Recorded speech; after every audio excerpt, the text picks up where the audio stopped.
down and really just mellow, if you will. Now, you said you were going to hang out someplace that day. Where were you going to hang out? We didn't have any specific plans. 9 o'clock at night. Where did you go? After that, we ended up driving down to Canyon Country. Okay. But my car Just a second. You drove down to Canyon Country. My car did not make it. Caption, coming up. If he had given you permission to take his car and 4 miles down the road when he's in the car starts to act up, I would have said, I really can't tell whose fault it was. Your problem is you stole his car. Sierra raises her eyebrows. A courthouse. The Judy Justice logo appears. In the courtroom, Sean and Sierra. Sean Spencer claims his friend, Sierra Coya, owes for engine damage after she drove his sports car without permission. Okay. You got into your car with your girlfriend. Correct. And how far did you get? A couple miles. So you drove it a few miles. Yeah, probably about 4. Now, how long did it take you to drive the car these 4 miles? Did it take you 10 minutes? I would say more like 5 to 6. 6 minutes and 4 miles. That's going pretty fast. Correct. How fast were you going? I think it's 55 there. I was going 55. Okay. So let's say you were doing 55 miles an hour. And then what happened? That whole 6-minute drive, I could not get much power out of it. It wasn't working. You were right. traveling 55 miles an hour. That's power. Yeah, but it wasn't like it wouldn't get there as quickly. It was having noticeable issues. There were sounds. I have a video of the sounds as well that was taken after that 6-minute drive, and it had started the second I got in the car and got worse and worse. That's why I pulled over, took the video, had all of that.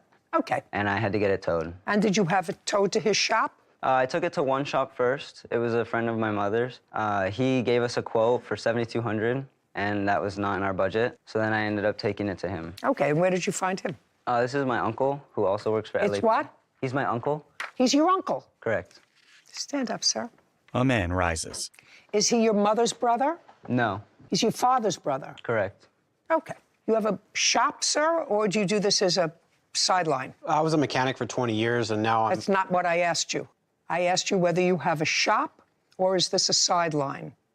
Sure, I run a shop. What kind of a shop? The LAPD, Central Division Police. And what do you do for them? I'm an automotive supervisor, so I supervise all the mechanics in charge of 1,300. And did you, in fact, fix it? I didn't do it personally. I diagnosed it and had one of my guys repair it. I didn't have the time to fix it.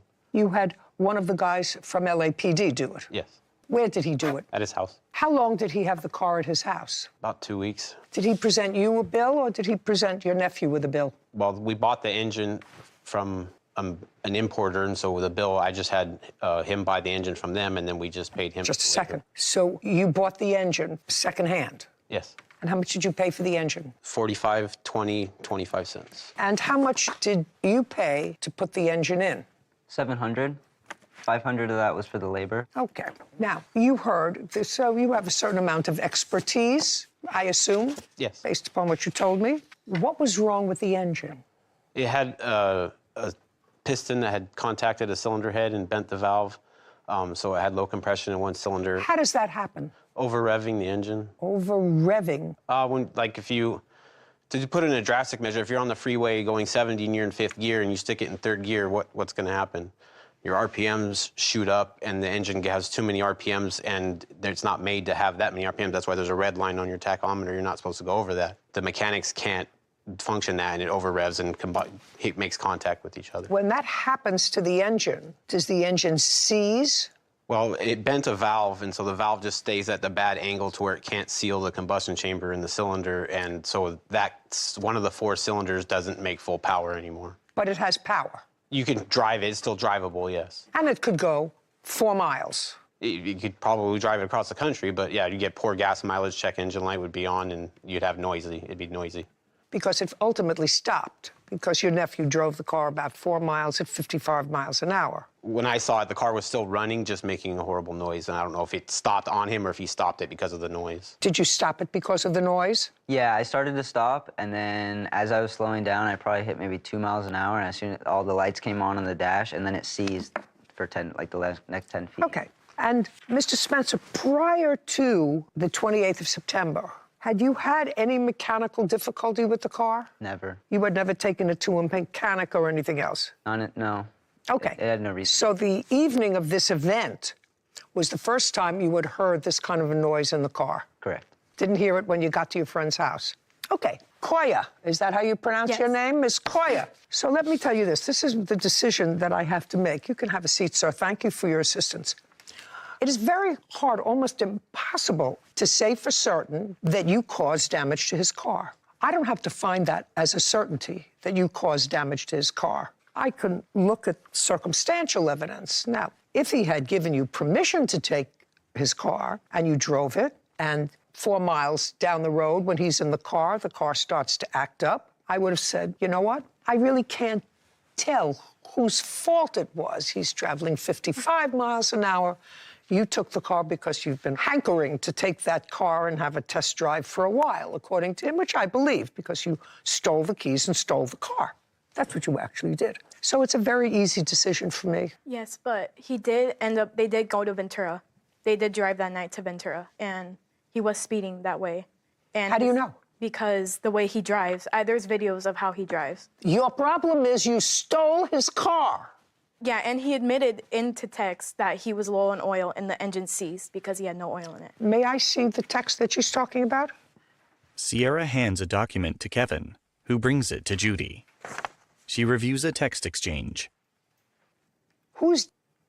A friend that was there with the group. Well, you explained to what happened with the car. Now you can stand up, sir. Sean's uncle rises. You understand what I was telling her, that if I couldn't make a determination as to what caused this problem with the car, the fact that she took the car without permission makes my life easy. You would agree with that? Yes. But you would agree with the fact that if there was some other basis for the car to have malfunctioned, it wouldn't be her fault. Yeah. Could the car malfunction as a result of being low on oil? There's millions of reasons a car could malfunction, yeah. Was that, well, That's I'm not not talking what about happened. millions. Yeah. I'm talking the problem with the engine. A lack of oil can't make the piston hit the valve, no. Well, so let me read you what he said to his friend. I had sent that text after the first mechanic had looked at it. So, first you're right, every cop knows me now, so when they pull me over, they only give me speeding tickets of 60 miles an hour. What happened? So, it was low on oil, and the engine seized up. Ruined just about everything. It's beyond repair. In order to fix it, it needs a new engine, and then the labor and parts put in it, which is about $8,000 from what I've heard. Scrap yards only offer about $1,000 for the car. And he says, damn, I'm sorry. Does that sound familiar to you? Sort of, yes. Yeah. Caption coming up.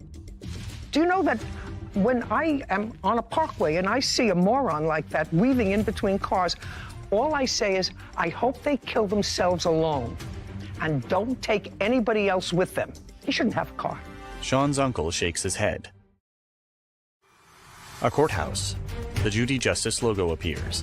In the courtroom, Sean and Sierra. Sean Spencer has accused his friend, Sierra Koya, of driving his sports car without permission and damaging the engine. Sierra claims Sean drives recklessly and damaged his own engine. Why would you drive a car that was low on oil? The first mechanic that had it looked at, that's what he said. But I drained the oil. So, it was low on oil and the engine seized up. That's what the first mechanic told you. Yeah. Yeah, well, that wouldn't be her fault, Correct. right? However, it wasn't in need of any oil, and I check it on the first of every month. Okay. I had it serviced. Well, this was 4 months. Do you before- understand? Do you No, understand what I'm saying? You get what I'm saying to you. You have any other texts for me to look at? Yes, I have these two, and then the videos of him speeding. He speeds, but I'll look at the video anyway, because I like to look at pictures. It's... And then I also have Shh. I don't know what this has to do with anything. that they were speeding on the way there. Oh, so the drive from Starbucks to Chick-fil-A. You went to Chick-fil-A? Yeah. Yeah. These are other. Yeah. Was supposed to be like 45 minutes. This is on September 15th. You following this, sir? Yeah. So the drive from Starbucks to Chick-fil-A was supposed to be like 45 minutes. We did it in 15. It's impossible, but okay. It's just him talking. Yeah.